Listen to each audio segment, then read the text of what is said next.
So my inspiration for these pieces came from my travels through West Africa. You can almost call it like my Marco Polo moment, where I had the ability to go through a transformation through self-discovery by actually putting myself in a position to travel through a place that I was not familiar with, to engage with people that in some instances I didn't quite understand, and I let go, and I just put myself, in the experience, and then I, removed all sort of like Western judgmental lenses that we all typically have, and I allowed myself to kind of just engage. And what I was able to do was I was able to be completely absorbed in another person's culture and perspective.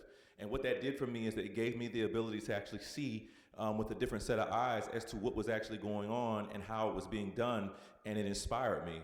And I think that, that is a lesson really, for us all, that, inspiration sometimes comes when you let go and you allow yourself just to experience the situation and do it without judgment. And so what I eventually was able to take from that was I was able to experience the sacredness of that process. And then I think through that, I was able to create an appreciation for the process. That appreciation made me look at this fabric differently as I started to collect it from the different artisans that I came across. And when I did that, I became aware that, when I include this fabric in my artwork, I have to be very careful about how I do it. And I have to be able to preserve what the artist had done without ruining it. And so I went back and I really thought hard about how can I actually create art? How can I actually create something that communicates my authentic voice, but using somebody else's kind of craftswork and handiwork? And so I thought about, experiences I've had using different methods of creation in a different industry when I was an engineer. And I started to think about how, we started to create pieces using aircraft parts. I thought about how we used to create aircraft parts using kind of a molding process that used something similar to fabric, and it created volume.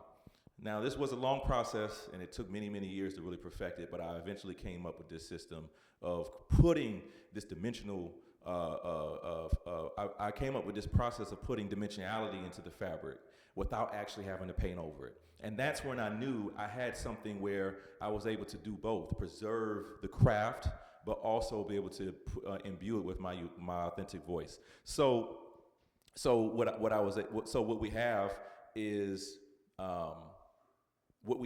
what I call visual aphorisms. So the fabric already has symbolism that has a message. And in Western African culture, they're called proverbs. And some of these symbols, they actually, some of the symbols actually are the proverbs. Some of the symbols actually have a message, and they're passed down from generation to generation. So this fabric wasn't just decorative; it was also very much functional for the functionaries of the community. And so when I took it, I actually was able to do some research and learn just a little bit about what some of the symbols meant.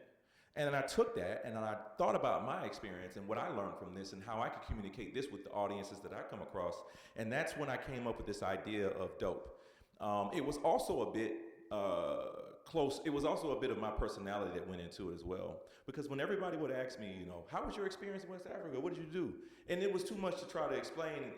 And even in a 20-minute video, it's still too much. So I actually just said to them, it was dope. And then I just kind of lived with that phrase, and then I imbued it into my artwork, and it just became like a simple way to communicate an entire experience. Because the fabric in itself is already saying a complex message that most people don't understand. So it doesn't really require me to put too much into it. You know what I mean? So that's how this kind of process and this final product was born. And it has now become really the focus of my work because it allows me to speak in ways that I had not been able to speak before. And it just says volumes.